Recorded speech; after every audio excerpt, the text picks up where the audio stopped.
So you mentioned that's interesting that you mentioned that. So they played Ohio State last year. Yeah, they got absolutely killed. Absolutely destroyed. Did you know who Yeah. was the quarterback at that time? Is this a Justin Fields question, or are you asking me No, who's no. Cincinnati's? Since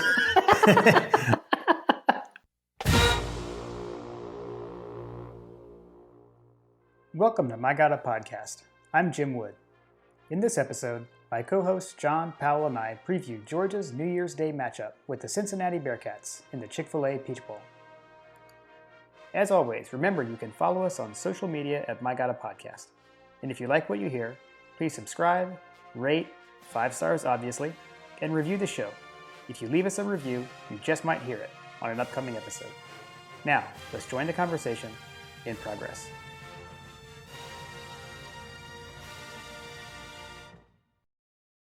Cincinnati recent history, and they were kind of a stepping stone job for coaches for a while. So they had Mark D'Antonio from 2004 to 2006. He went on to Michigan State. They had Brian Kelly after that from 7 to 9. He's obviously at Notre Dame now. Then they had Butch Jones. Butch. From 2010 to 2012. Which then he went to Tennessee from there, and was good at the game of life, and just did so well with trash cans. Right, exactly. But then they went a step back when they hired Tuberville. So they had Tuberville 13 to 16, and then now they've got Fickle, which he came from Ohio State. He was the defensive coordinator at Ohio State before going to Cincinnati. Speaking of trash cans, isn't a Bearcat basically like another version of a trash panda? So, I did some what is a Bearcat research. Lay it on me, bro. Well, it is neither a bear nor a cat. Neither a bear nor a cat. Okay. It's actually the actual name of it is, and I'm not going to say it right, but like a binturong is what it's called. Oh, what? And binturong, Binturong is what they're actually called. Okay. They live in Asia. So they're in the rainforests of Vietnam, Malaysia, and Indonesia. How the heck did they get to Cincinnati? I don't know. There's a story on Cincinnati's website about how it was kind of like a battle cry or something, and they said, "Oh, okay, so it's named after a guy." They had a fullback named Teddy Bear, Baehr, and that's how it came after. They called him a Bearcat, it was even spelled differently. And so they were playing against somebody else, and there was a cartoon that said, they may be Wildcats, but we have a Bearcat on our side. And so then they started saying, come on, Bearcat. And then it turned into what it is now. Apparently they smell like hot buttered popcorn. So, yeah, they're pretty big, but apparently they're, kind of slow. And they mainly live in trees, but they don't jump from one tree to tree. They climb up the tree, and then if they want to get to the tree next to them, they don't jump. They climb all the way back down and then walk over to the next tree and then climb up that tree or something. I saw that. I watched a YouTube video on Bearcats or whatever they're called, binturongs or whatever. I don't know. They looked a little slow. I don't know. I just sent you a picture of when I Googled it just now. I don't know. It just looks like a drunken homeless raccoon. Yeah. It just looks like a drunken homeless raccoon. Trash panda. It has a huge tail though. Its tail is enormous. That was something I had seen in my research. Yeah, they're kind of weird looking. Okay. All right. Yeah, so they're not native to the Cincinnati region. Clearly not. the invasive species. Right. And they're going to be an invasive species for the Georgia Bulldogs here come Peach Bowl time, Friday. Yeah. Which is it is kickoff? I think it's at 12:30, right? I think it was supposed to be noon, and then or is it now? It's noon. It moved. It moved by 30 minutes. So either it was supposed to be 12:30 and now it's noon, or vice versa. And I'm not sure which one it was. I don't recall off the top of my head, but it was Looks definitely like it is noon. It is noon. It is noon. Yeah, I think it was supposed to be 12:30, and they backed it up to noon to accommodate something else. Oh, I think it's because the Rose Bowl. The Rose Bowl. Yeah, because the Rose Bowl moved. Yeah, exactly. Yeah. Okay, that's what it was. So we got ourselves another nooner. Yeah, but yeah. I mean, you got to be up for this, though. I mean, it's a New Year's Six Bowl, or at least those who were there got to be up for it. I know. Cincinnati will be up for it. I don't know. Like, it's definitely I don't know, their chance to prove everything to the world, I guess, kind of deal. Yeah, this is basically the UCF. This is like a UCF type season for these guys. Yeah.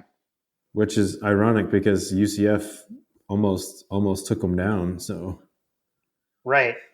And all right. So the year that UCF did that, like who? Because they won their bowl game, right? Like who did they beat? Do you remember? I don't remember. I don't recall. I don't know. Their air quote national championship season or whatever. Because I know they played LSU in one of those years, but I thought LSU beat them. Maybe I'm wrong. It was the same year as the Rose Bowl run for us, the 2017. They played Auburn. UCF played Auburn, and let's see, did they win? I don't remember. What did they do? Well, yeah, they won. They definitely went undefeated. I just can't remember who they won. They beat Auburn. Yeah, they beat Auburn. Okay. That was after Auburn had a disappointing SEC championship game. To us, right. Okay, that makes sense. Okay, sorry. Sidetrack. I just couldn't remember. Yeah. So, okay, history. We have played them before. Ah. Do you know how many times we played them before? I'm going to go with 2. Correct. Yes. You know what our record is against them? 2-0. Correct. Yes. And then I can keep asking questions. I'm going to ask you if you want me to ask you more questions, or if you want me to just. Hey, I'm 2 for 2, Jim. Let's let it roll. All right, let's go with these. How about at least what decade were the 2 games in? And I'll say this: they were not in the same decade. Any idea which 2 decades we played them in? How old is Cincinnati? How long they've been around? I'm going to guess that it was in like the 60s and 70s or something like that. So one of those was right. So we played them in 1976, and we beat them 31-17 at home in Athens.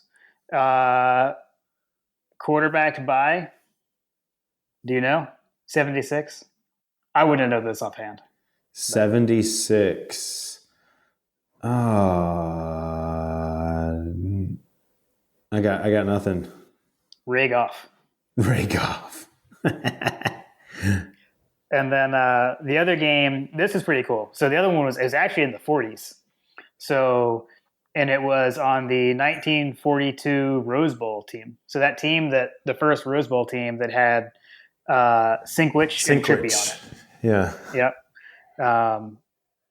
So and that one we also won pretty big. So 35-13 at Cincinnati. So, and actually both of those years were really good years. Like 76, we went to the Sugar Bowl.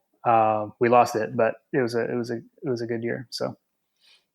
So yeah, so I don't know. The other 2 times we played them were pretty big years for Georgia, and we waxed it both times. So we'll see if we can keep that up. Last year we kept up our streak against Notre Dame, so maybe we can stay perfect against Cincinnati. That's true. I mean, obviously history's on our side here. Both teams are ranked in the top 10. We have an opportunity to take out a ranked opponent that seems to be highly touted, but that remains to be seen. This game feels a lot like, as we look at the build up and the lead up to it and everything like that, like it just feels a lot like that 2007 game against Hawaii. True. Well, I think I even said that last in our Vanderbilt game was canceled anguish episode that that this team was kind of similar to that team, kind of caught fire, Caught late. fire late, yep. Yeah.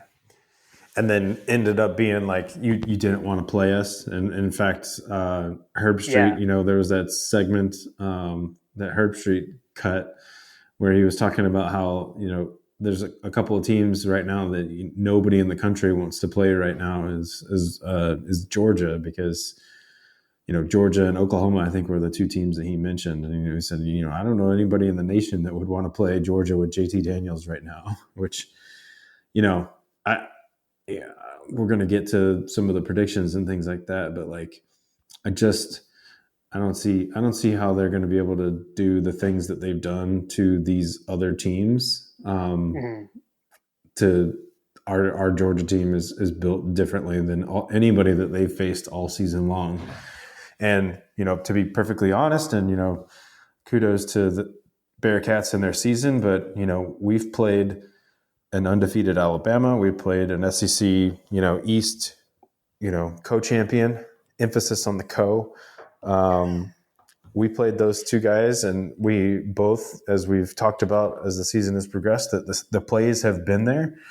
The opportunities have been there. We just have been lacking a quarterback, and we have found that quarterback. So I just don't see that there's going to be a whole lot of opportunity for Cincinnati to replicate the successes that they've had all season long. And that's why, to me, it feels like, they're knocking on the door of an absolute demolition on the level of Hawaii. That'd be awesome. I do. Unfortunately, I have to correct one thing because of the fact that Vanderbilt canceled. We're actually not co-SEC East champions. Oh, I thought we were co-champions. We were going to be if we beat Vanderbilt, but because they canceled on us, we didn't. I think it's like winning percentage kind of deal. Stupid Vanderbilt. Stupid Vanderbilt. Man, I can't wait for the preview episode for that one next year. Good times will be had. I guess. Oh, the only other tidbit I had was we're now officially have the longest bowl streak in the country. We have the longest winning streak for the bowl games. Is that what you're saying? No, playing in a bowl. Oh, playing in a bowl. Okay. Yeah, so I think we were either tied with or behind Virginia Tech. And they're not going to a bowl this year. So interesting. Yeah, so 24 years in a row, we've been to a bowl. So the last time we weren't in a bowl, so I said it was 24 years. So that was 96, Donan's first team. That was the last time we didn't go to a bowl. So a long time for that. Oh, bless his heart. I don't.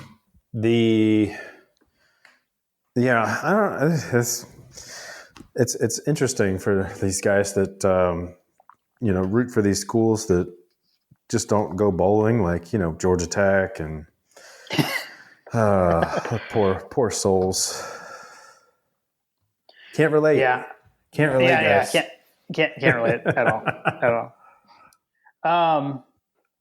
Let's see. I did have some news and notes that I actually not. I know there was some press available like yesterday and today.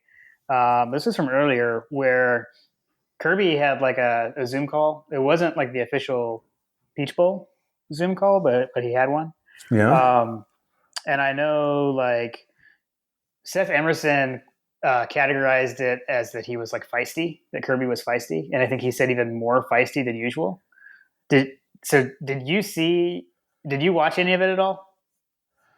No, I didn't actually.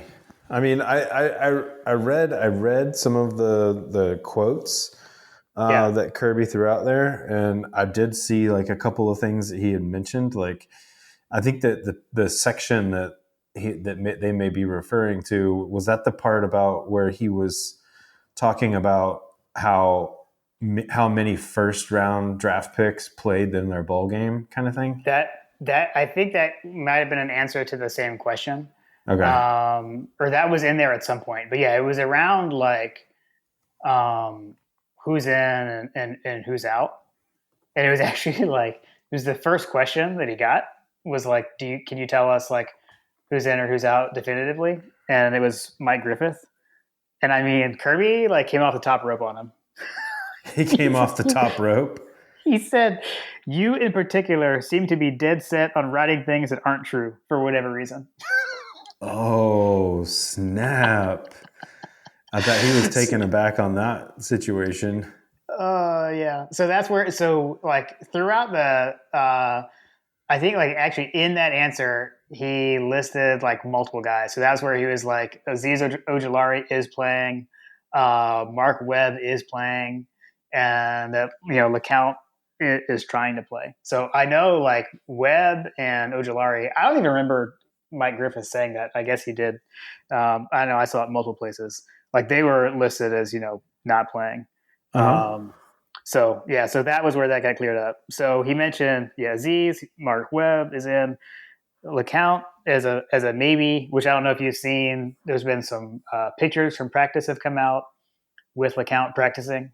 If he plays, that would just be incredible. He's already like really high on my like all-time favorite Georgia players list.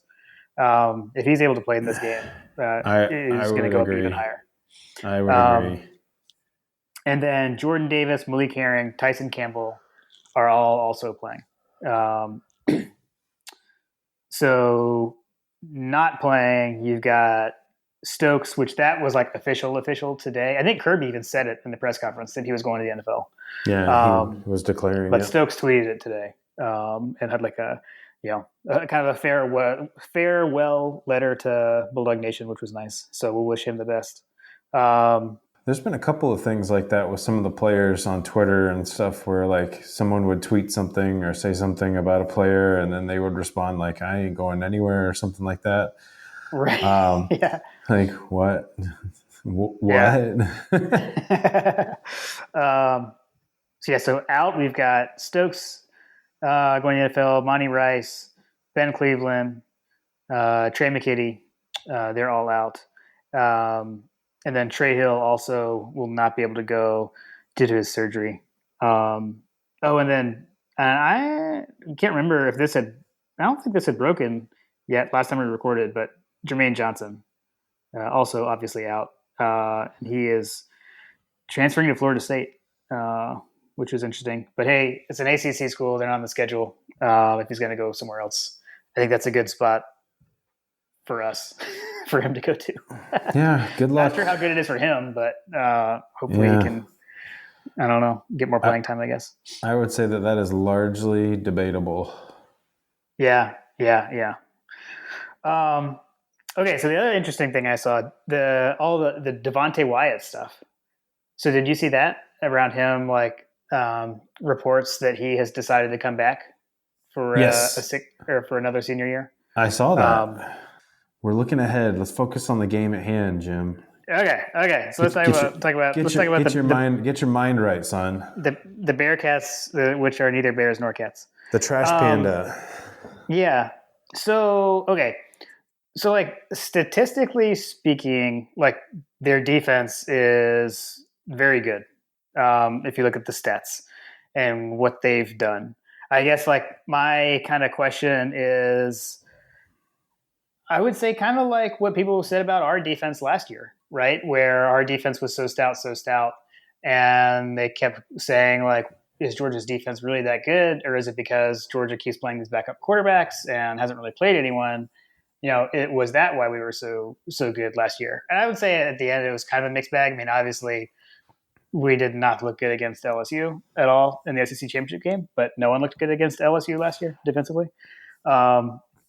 But that's kind of what I wonder about their defense. If you just kind of run down their schedule and look at who they've played, I'm not sure what to make of it. Yeah. Well, so for me, like when I'm looking at things, like It's really hard to gauge these guys. And again, this is part of the reason why it feels like a Hawaii situation again from 2007 is that Hawaii was riding high, they were undefeated, but they hadn't really played a whole lot of folks.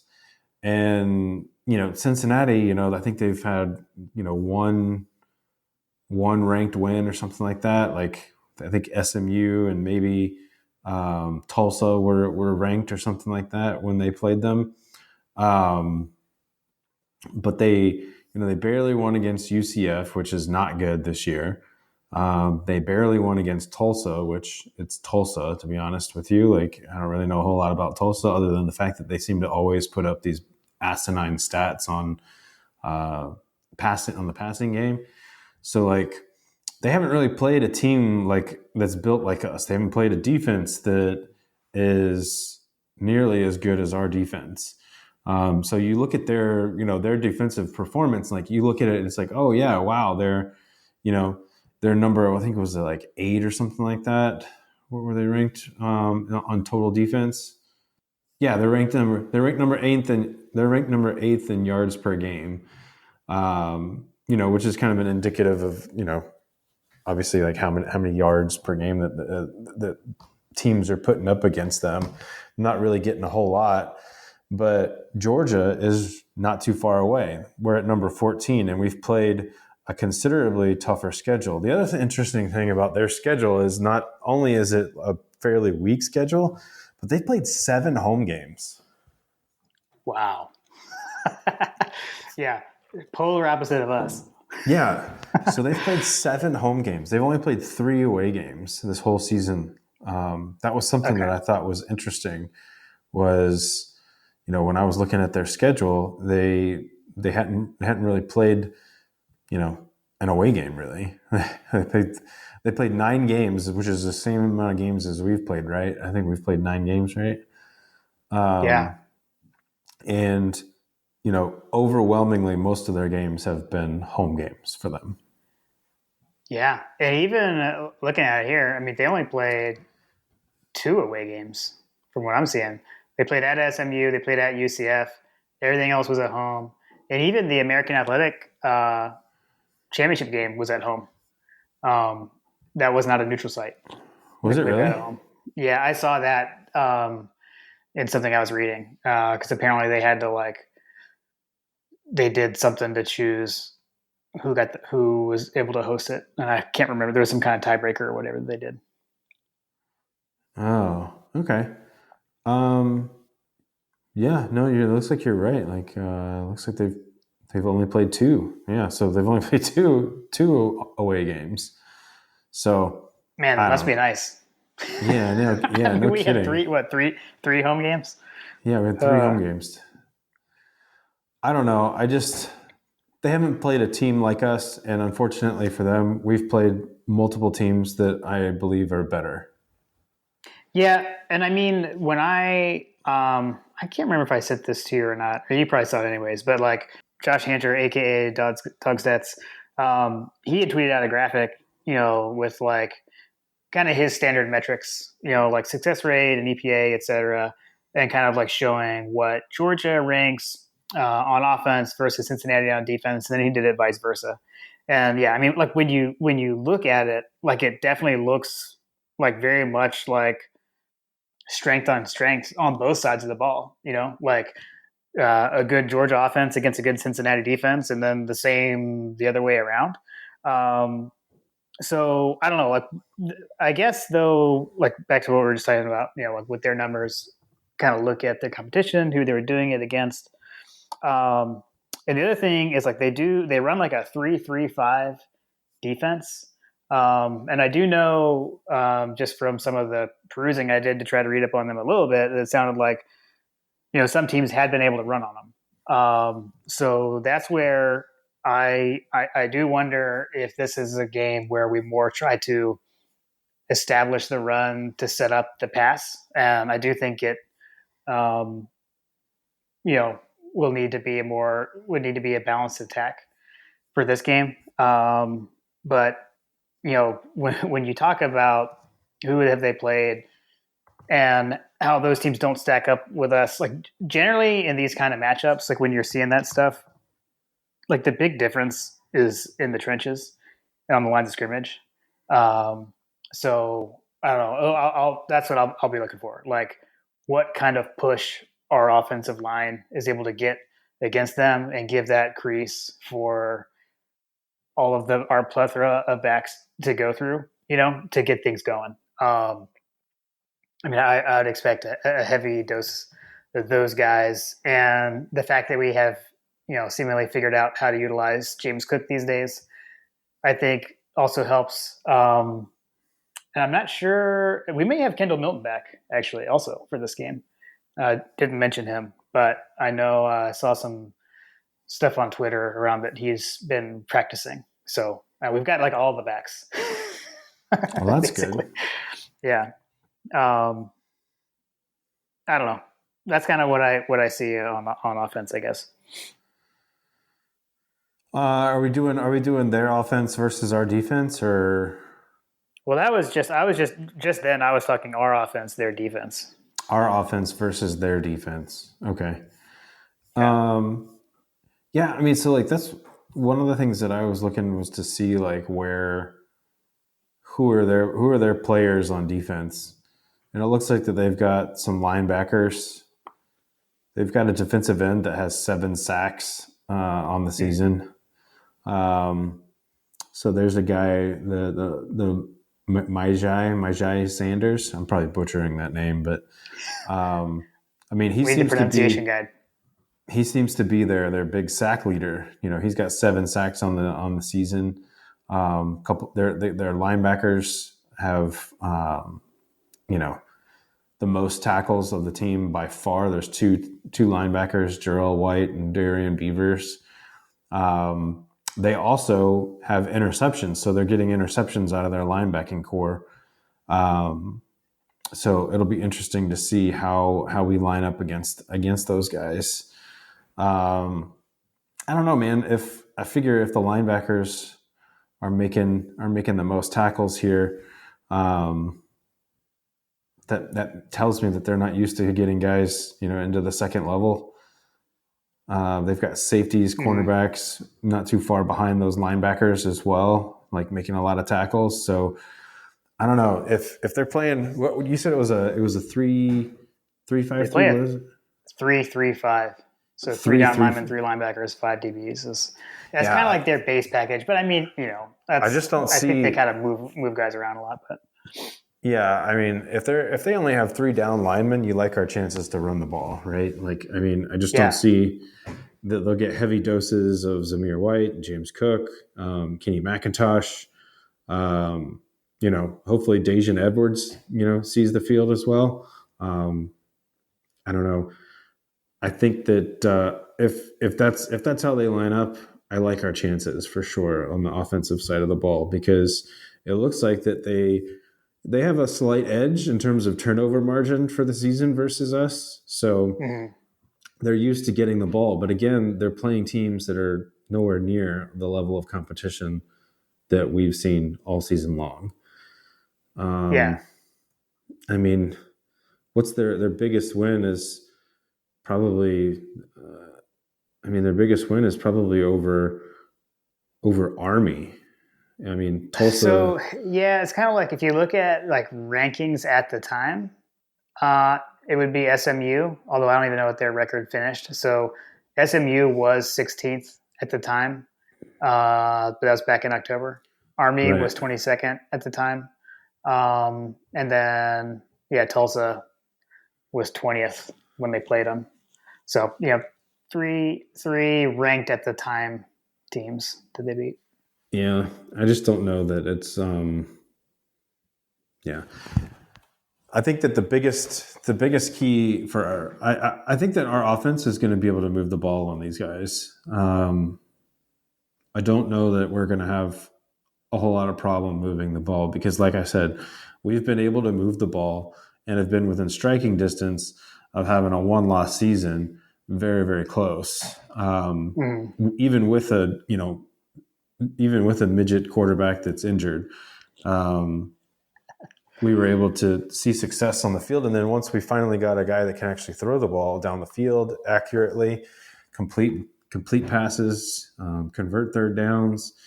Once we get that quarterback play inserted into our game plan, it changed everything for us from an offensive standpoint. And suddenly the world was our oyster. And these guys, while statistically they may have a better defense, I don't see that there's anybody necessarily on paper that stands out like the All-Americans that we've been up against from Alabama. Yeah. I mean, I just don't see them being able to stop our offense. And then on the flip side of the ball, they've been, I don't know if you want to pivot and caveat into talking about their offense versus our defense, but looking at their quarterback situation, that's what people have been saying, is that they've got this running quarterback that can beat you with his legs. And my response to that would be, if their quarterback has to beat us with his legs, they're in for a very long night. Yeah, so I I don't know. He's kind of what worries me from what I saw. So, they run a lot of zone read and RPOs. So passing, he's got like just over 2,000 yards, 17 touchdowns, 6 picks. But he's got 609 rushing yards on the season with 12 rushing touchdowns. And he's like their second leading rusher on the team. So, and I guess the reason I'm saying that, like, when we talked about who was out and who was in earlier, on I guess some of the out on the defensive side worries me more, I guess. So not having Stokes, and then, Jermaine Johnson's going to be gone. And then also Monty Rice, right? So we've got those guys are out. I wouldn't count on LeCount, playing. Although, one thing that is a little bit telling is I did not see Kirby say that he was hopeful that LeCount would play. So I don't know. Maybe that means that there's a chance that he plays because he's not hopeful about it. Because that's the sure way to know that someone's not going to play. But yeah, so those guys being out, I guess, kind of concerns me. But the fact that Ojulari is going to play is huge, right? So having him in there does make me feel better about dealing with a dual threat guy. And the other thing is, so we're not going to have Monty Rice, who I feel like is, I don't know, just like leadership alone and kind of like calling the defense and making sure everyone's ready to go. I mean, we're losing that. But the guys that we are going to have coming in to fill that void, I would say, are speedier guys. And so I don't know exactly who that'll be, but it'll probably be some combination of Quay Walker and Channing Tindall. So I don't know. I guess this also gives that opportunity for those guys that we've kind of been hearing rumblings about not happy about their playing time. I think they're going to get their shot here with those guys being out. So that would be Channing Tindall, Adam Anderson. They're going to have, play opportunities here in this game. Yeah. I mean, next man up, right? I mean, we've got a lot of, if you look at it from a talent standpoint, there's a huge gap between the personnel that Cincinnati is going to be able to put on the field. And frankly, that's probably something that we should probably be talking more about, is the fact that we can out Joe them. You know what I mean? We can out Jimmy and Joe these guys all day long. And I think that that's going to become a telling statistic if this game is close and it starts, if they're able to keep pace with us and vice versa, and, we keep it close in the first half or whatever, as the game wears on and those linemen continue to beat down and bear down on them, I think that you'll start to see that talent gap start to get bigger and bigger as the game goes on. The other thing, as I've seen some of the things that this quarterback has been able to do, is the fact that, they haven't played nearly as much competition as we have in the SEC. And so, like, you look at some of these highlights and it's like, yeah, he's throwing it all over the field, but the competition is just not that good. And then you look at these guys and they're like falling all over themselves trying to tackle him. And Right. yeah, he's 6'4", 215 or whatever. He's a big guy. But I like our chances of tackling this guy, regardless of whether he's running outside the pocket, whether or not we're whiffing on, some of the highlights I've seen of him is, you got defenders coming into the box and they're just like, he's dead to rights, sacked if they just tackle the guy. And he just squirts out and pulls like a Jarrett Stidham and, runs around for a few minutes and then throws a bomb deep. And all of a sudden it's a huge gain, or he scrambles out and, runs for 50 yards on something. And it's a broken play effectively because the team couldn't tackle properly. And I just don't see us missing that many tackles on this guy.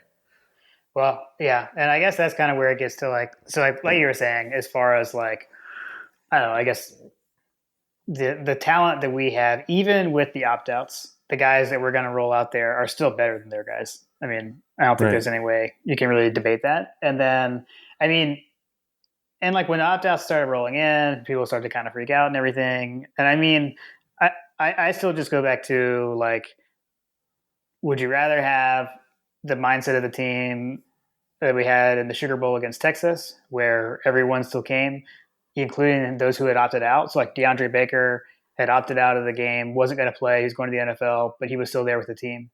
And then you had guys that clearly did not want to be there. Other guys that were going to the NFL, and just you could just tell in that game. Like I remember thinking, like, man, like why isn't Brian Herron playing more? He's like the only guy that wants to be here on offense.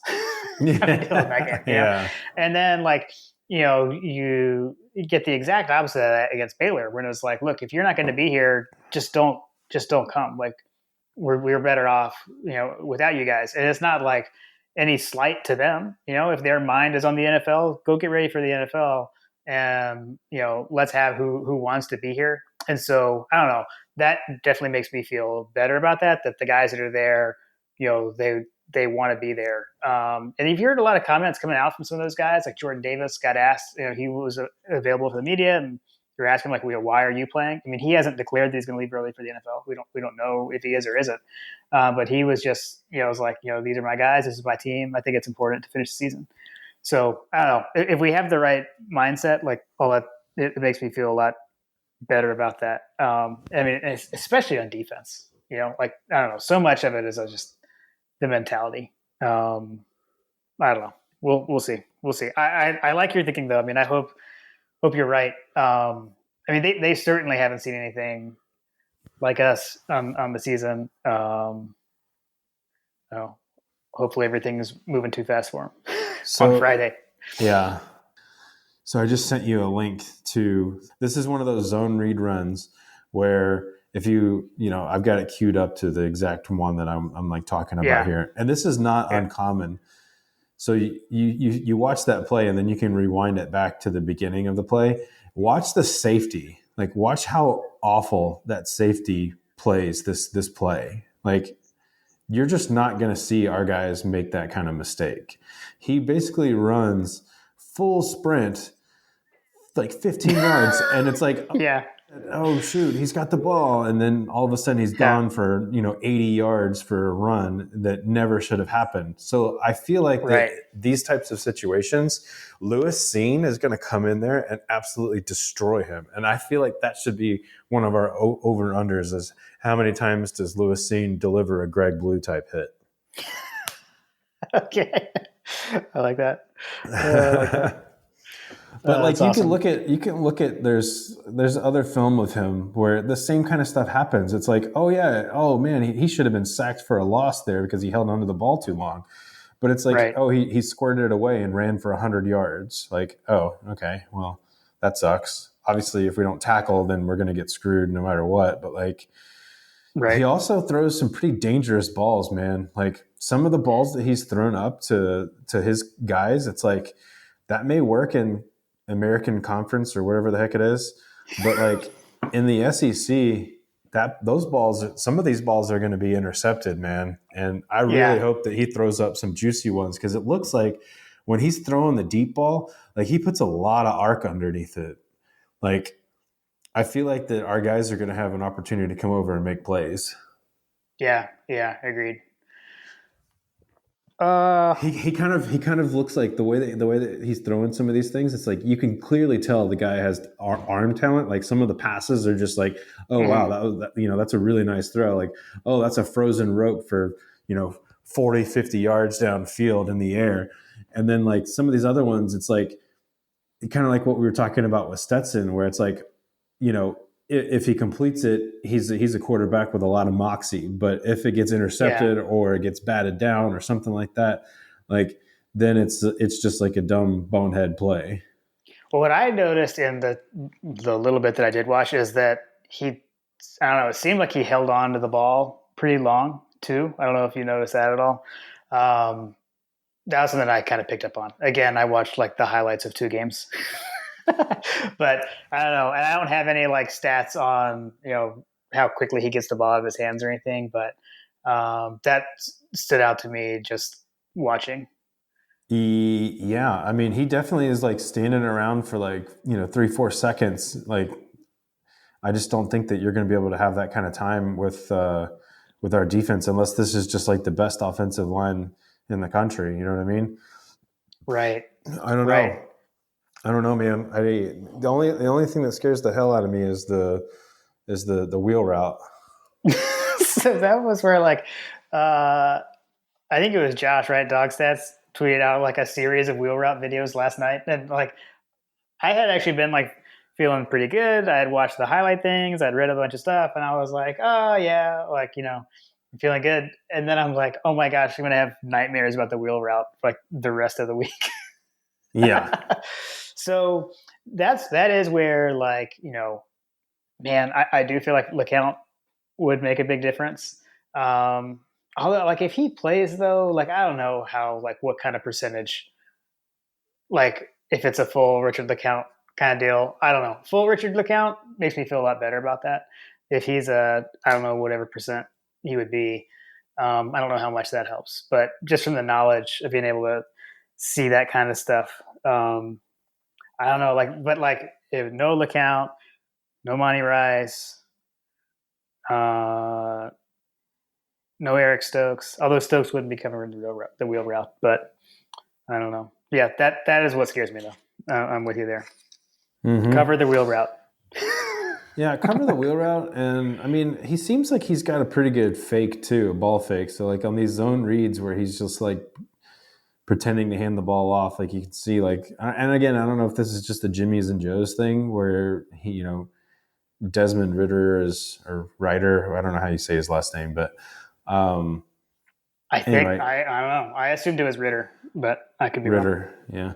Yeah. So you see him like when he's doing these zone reads, like you can almost do like a double take. It's like, wait, he didn't hand the ball off there. It looked like he handed the ball off. You know what I mean? Mm-hmm. Yeah. Yeah. I mean, we're gonna have to play. We have to be patient. Stick with your guy. Yeah, exactly. Stick with your assignment. Assignment football. Yeah. So. If we can, I think I saw some folks talking about it earlier today, but like whether or not we were going to have a spy on the quarterback. But yeah, like don't over pursue, play your assignments, and contain.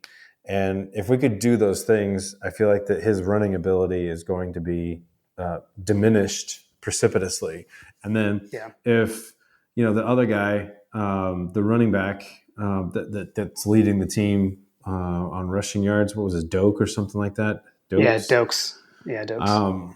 So he's obviously more of a traditional type of running back. I don't know how big he is. I have to look and see how big he is. So he's 6 foot 230. So he's kind of a big boy.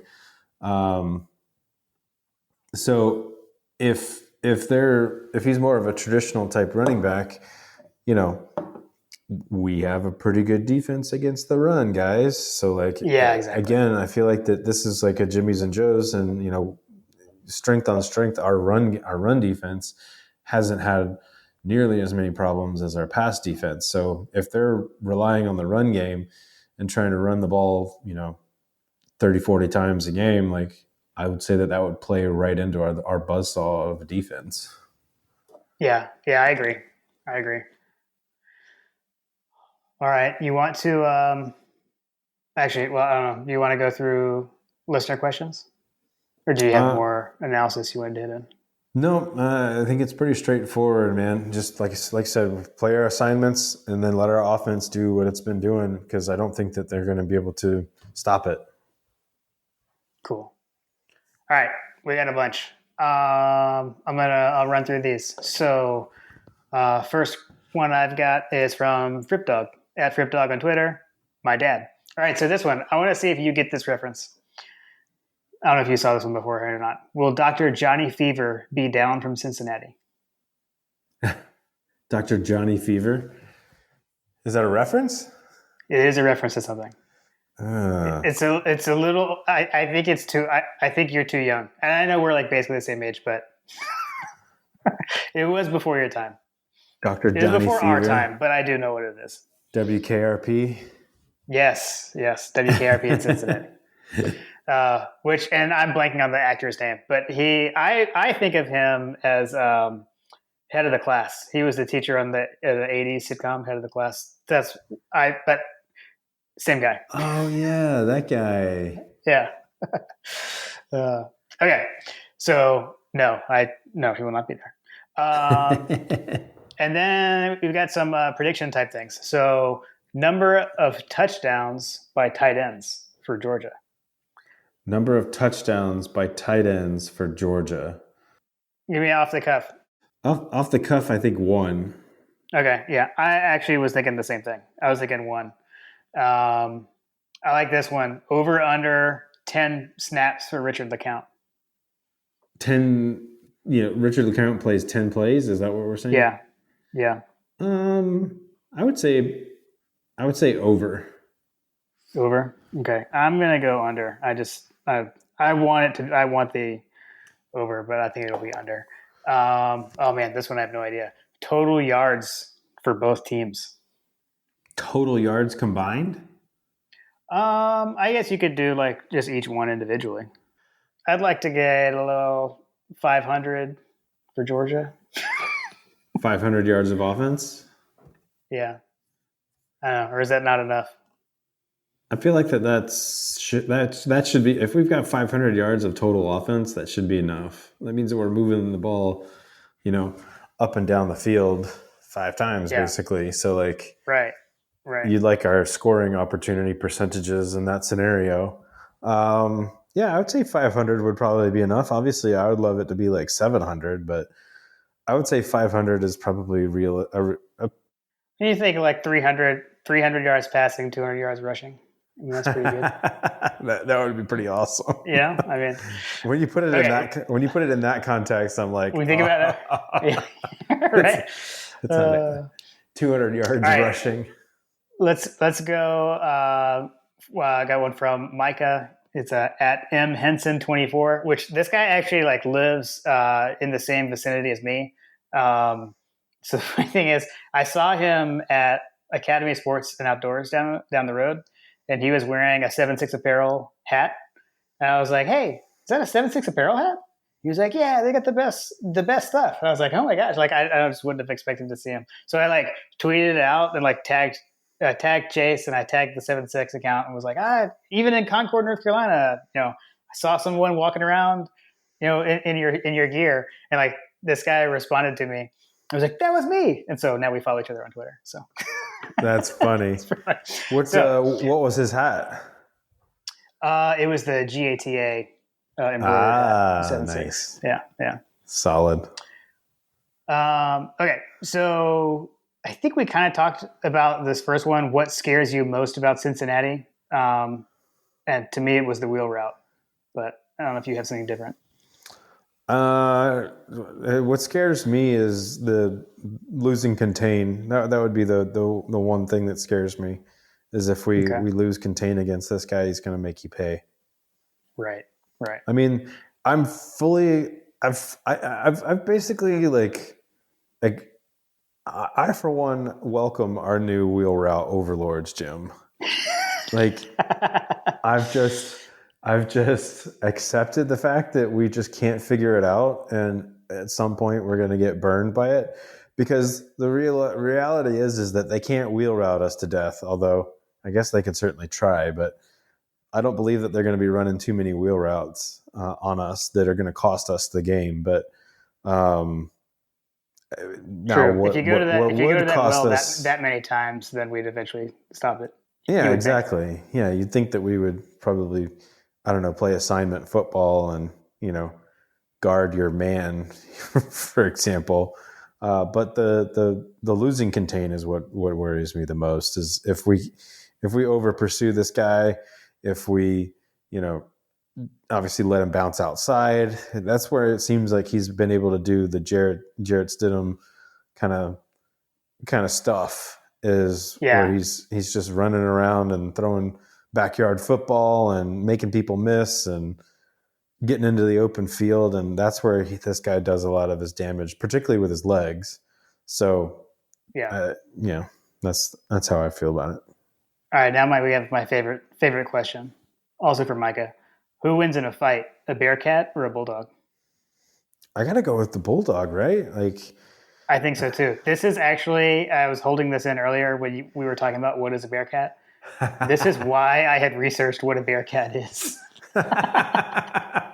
because they asked this question about a bulldog. Yeah, exactly. So I feel like with the agility and speed of a bulldog, not that they're like the fastest dogs, but compared to these bearcats, like the chances. Now, bearcats do have nice claws, but they primarily use them for their climbing, and apparently they'll use them to defend themselves. But they're not like predatory at all, So I'm gonna go bulldog. Hmm. And then he also had, what do you want to see most from the offensive defense? And I think we kind of covered that just in our earlier. So we got a few from Pain Dog at C6 Pain on Twitter. Why don't we kind of like do these back and forth? You go one, I go one. Looking forward to 2021. Who are the top 5 players we'll be watching in the bowl game to propel our excitement into 2021, excluding JT Daniels? So, anyone who's someone you want to see big things out of in the Peach Bowl that'll excite you for 2021? Dejan Edwards. Ooh, nice. Okay. Dejan Edwards, having him have another big game to me would excite me for the prospects for 21. I'm trying to think of someone. I was gonna go Washington. I was gonna say Darnell Washington. Well, all right, so that's what I was going to say. Was I would say like Darnell Washington, but like I feel like he's already had like a breakout kind of. He's already had flashes of brilliance, kind of thing, where it's like, okay, this kid's going to be really good and really special, and you already kind of are excited about him because of what he's already done. He's had McKitty in front of him all year. Now McKitty has opted out; he's not going to be there, and I don't know. I mean, I don't know if he'll be number one. It could be Fitzpatrick, but that's my main reason I'm seeing Washington there. Who's the? So what I was going to say was like when I was trying to think about that, and I guess I'm guilty of this as well because Dejan Edwards has actually had some breakout games that's in kind of the same vein. So like let's think about guys that haven't played at all. Like who are the guys that haven't played at all that, or maybe they've been bit part. Yeah, I mean like an Arian Smith. Yeah, right? exactly. Right. So he had the one big play against South Carolina, and that's kind of it. So if we could see something big from him, that would be pretty awesome. That's a good example. Yeah. That's a good example. Yeah. The one that I was just thinking about was on the offensive line. On the offensive line, who is playing behind Ben Cleveland? Erickson. Although Erickson's playing center. He's playing center now, though. So it could be like Tate Ratledge. That'd be cool. I was about to say, I feel like he's not into too deep, but probably be, I don't know. Clay Webb has been left guard backup. I could see it being Clay Webb over there. Mm-hmm. So yeah, I don't know. Clay Webb or Ratledge. I would love to see Ratledge in there. And I'm not even saying like starting, but see him play. Yeah, I mean, so like that's kind of what I was wondering was, who in that, in that offensive line, like who's in that offensive line that hasn't really had a whole lot of opportunities, um, you know, that is looking for opportunity and just needs a chance. Yeah. And I don't know, like for me, on the defensive side of the ball, I mean, there's actually a bunch there and I think it's kind of like the guys that we hit on earlier, right? The ones that um, where you've got the guys that aren't going to play. So Jermaine Johnson out, so could be Nolan Smith, could be Adam Anderson, and you got Monty Rice out, so could be Quay Walker, could be Channing Tindall. So those are the guys I'm going to really be watching because those are all guys who would be back next year. I would Mm-hmm. assume. Let's see. I got a couple more from Pain Dog. Can we cover the wheel route? Yes, we answered that. We think we can eventually. I think we And can. with Van de Griff's performance tonight, what's the likely number of games he starts in 2021? Which I'll take that one. Likely, and actually, hopefully, I'm going to say 0 because we'll have JT back, and it'll be JT Daniels. Which leads me into my next question from Fletcher Proctor at F Proctor on Twitter. What is the number of yards/touchdowns that I have to worry about for JT Daniels putting up so that he'd then leave for the NFL draft? So, is there any kind of like astronomical, crazy game that he has in this game that prompts him to leave? No, Do you see that at all? I don't think so either. I don't think so. I think that he's got the luxury of being able to see pretty clearly that there's some quarterbacks that are going to be taken well before him. Frankly, the Ritter, the Ritter guy that we're playing, there's some talk about him being a potential draft pick as well. So, I think that there's just no way he's going to go. I think that if he stays, he has an opportunity for next year to have a full season under his belt, showcase that he's recovered from his injury, and frankly, has an opportunity to take Georgia to the promised land if he can, string together some performances similar to what he's done thus far. He'll definitely elevate his draft stock, not only his draft stock, but also his overall profile, particularly in a non-COVID year where, knock on wood, bang yourself on the head, Jim. We get back to a normal scenario where you do get that exposure. Right. Fletcher had a couple others that we've already hit on. And then GATA Dogs at Bassin Dog on Twitter. Which players do you see stepping up to fill in for the absences of the players that opted out? And I think we've talked about pretty much all of them except for Stokes being out. So like, who plays in that other corner spot. So like if you look at the depth chart on his side of the field, it's Amir Speed is who's behind him. So I imagine it'll be some combination of Amir Speed, DJ Daniel, and maybe even like Tyreek Stevenson over there would be my guess. DJ Daniel already opt out or no? So that's from what I recall, he's on that list of that Kirby was mad about. That's what I thought. Maybe I'm wrong. Maybe I had that wrong. But because I don't have his name written down as being out. And I pulled those from Seth Emerson's article. So I guess it's not I don't think it's official. There were reports. So if we take him out of the equation though, then it would be, I would assume Amir Speed is who we would be seeing there. Isn't Major Burns? Isn't he? Yeah, but he's a safety. Okay. Yeah. Okay. Well, yeah. I mean, that would be good. I'll be honest. We have taken several 3-star recruits and turned them into first-round draft picks, and Kirby Smart seems to have a nose for finding talent in unexpected places. And even if you were to boil it down, like he's shown that he can, groom talent and develop talent regardless of, where they started out at.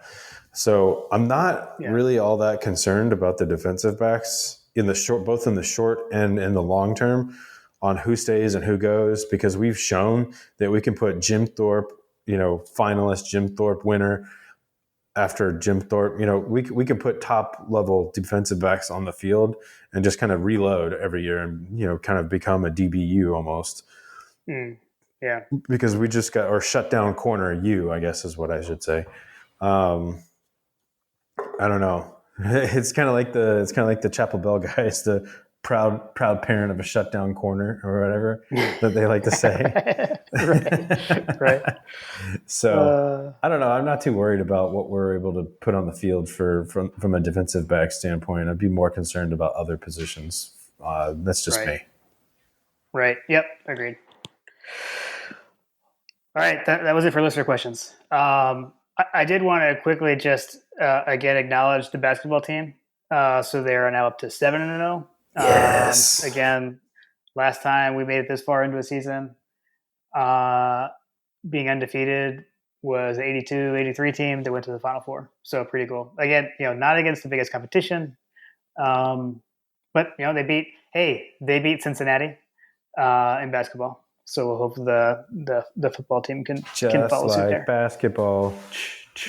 Exactly. Just like basketball.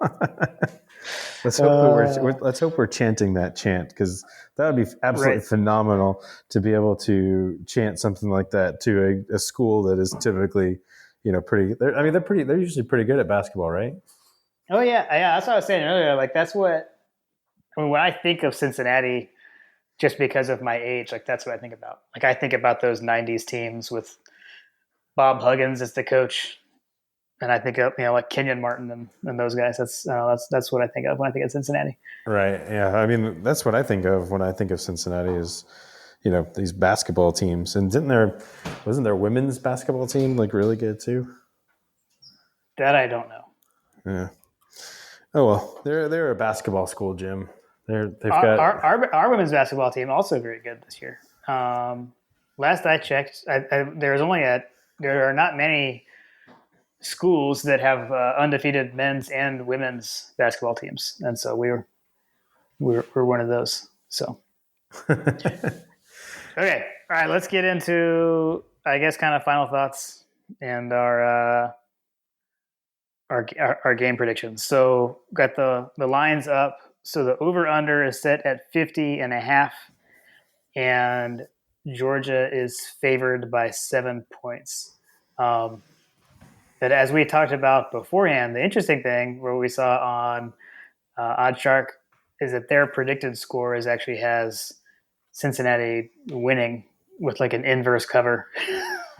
Their predicted score is Cincinnati 36, Georgia 29.4, which is interesting. That's what we call hedging bets. Is that is that how that math works out? Right. Yeah. I don't know, man. I see. I think that their score right there is fair. Like 36 sounds ish. I would say that they're probably going to be in the 30s. I have a feeling that they're going to be able to put some points on the board, particularly with when we think about what we're going to be able to do on the offensive side of the ball. So like I actually think that we'll probably be closer to the 40s. I think we'll be in the 40s. So I think that if I were to go like a predicted score, I'd probably be sitting at like a 43-31 kind of score line. That's kind of what I was thinking. Ooh, wow. Okay. So that would also be over.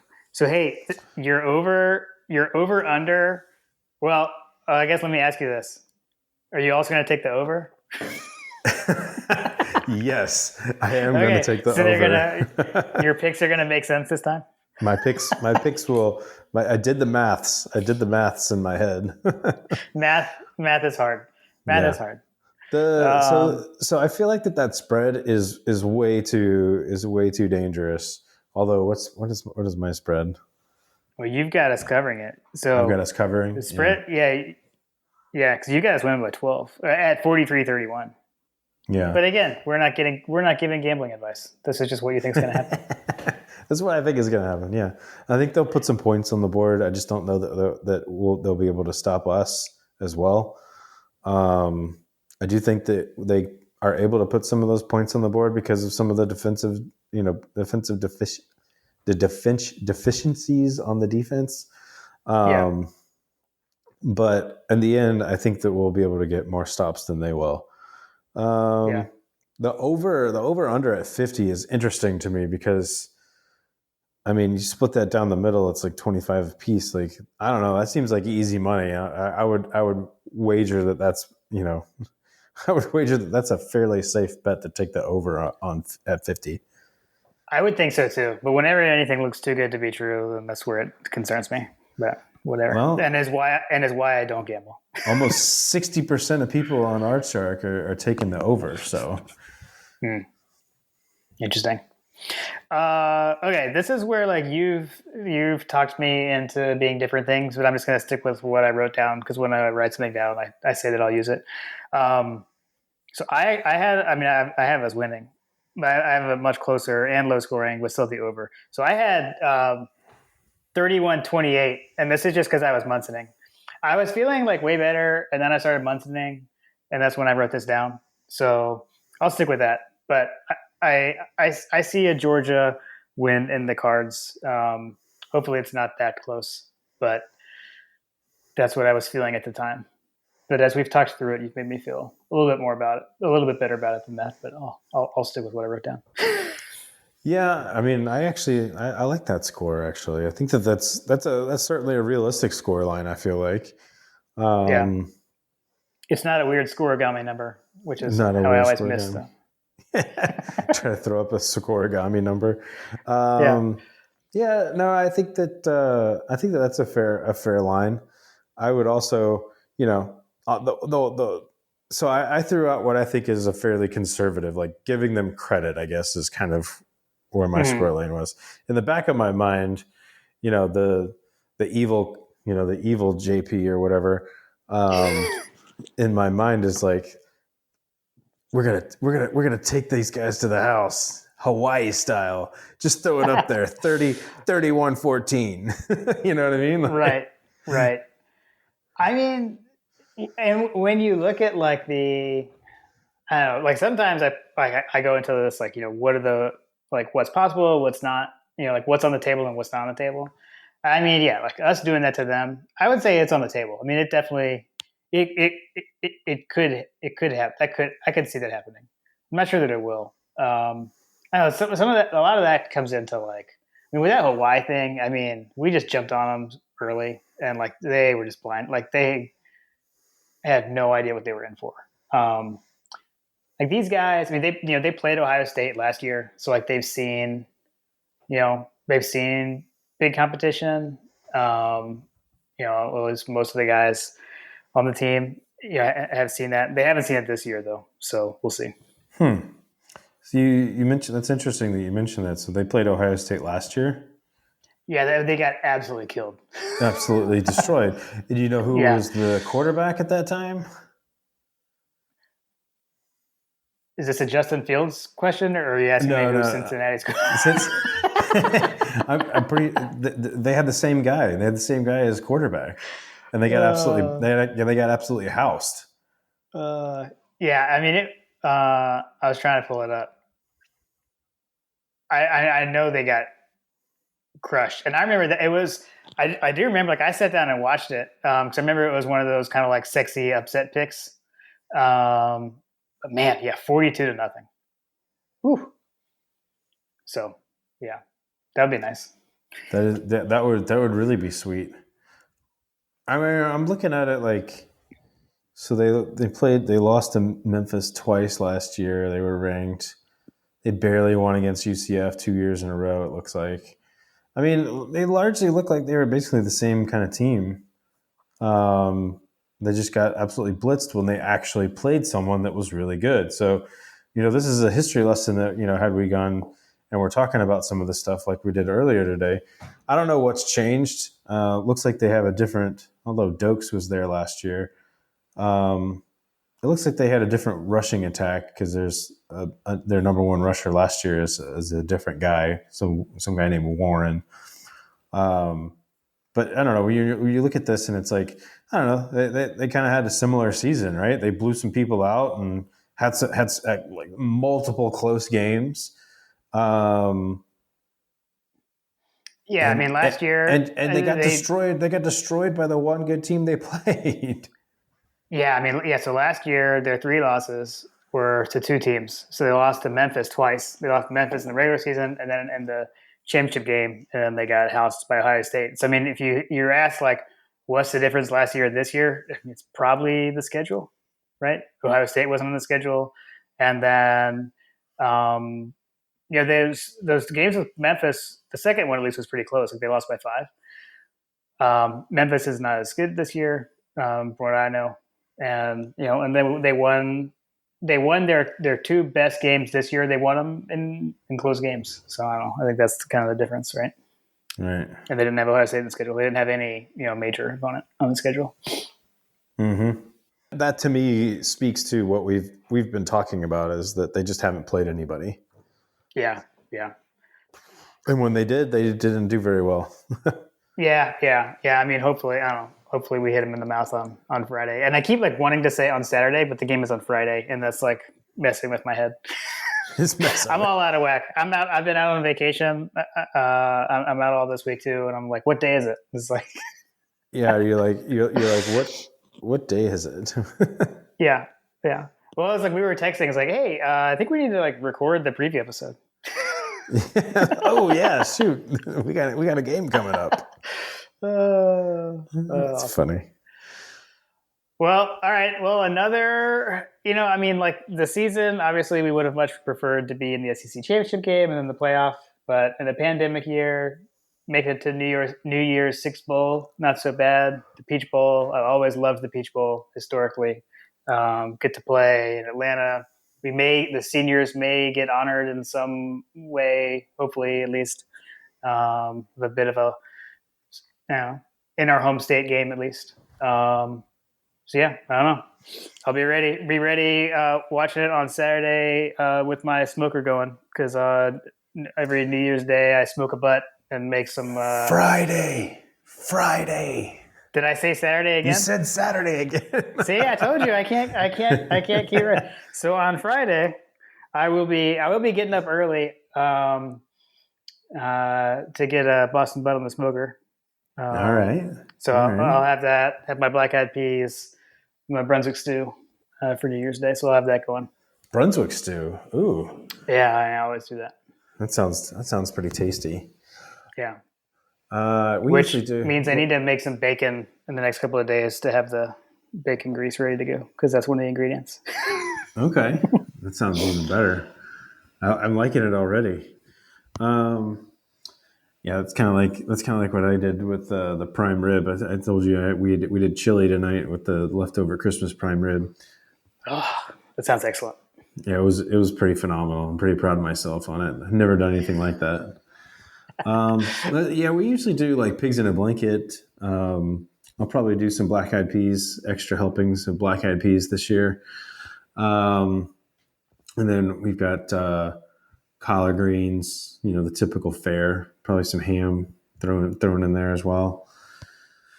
It'll be good. Nice. It'll be good. Nice. Well, and let's see. The last game we played was Missouri, right? Am I getting this right? I'm all like out of whack. Which was the game where I had to do the wellness check on you at halftime because I hadn't heard from you. So I don't know. I'm imagining there'll be more texting during this game than the last game.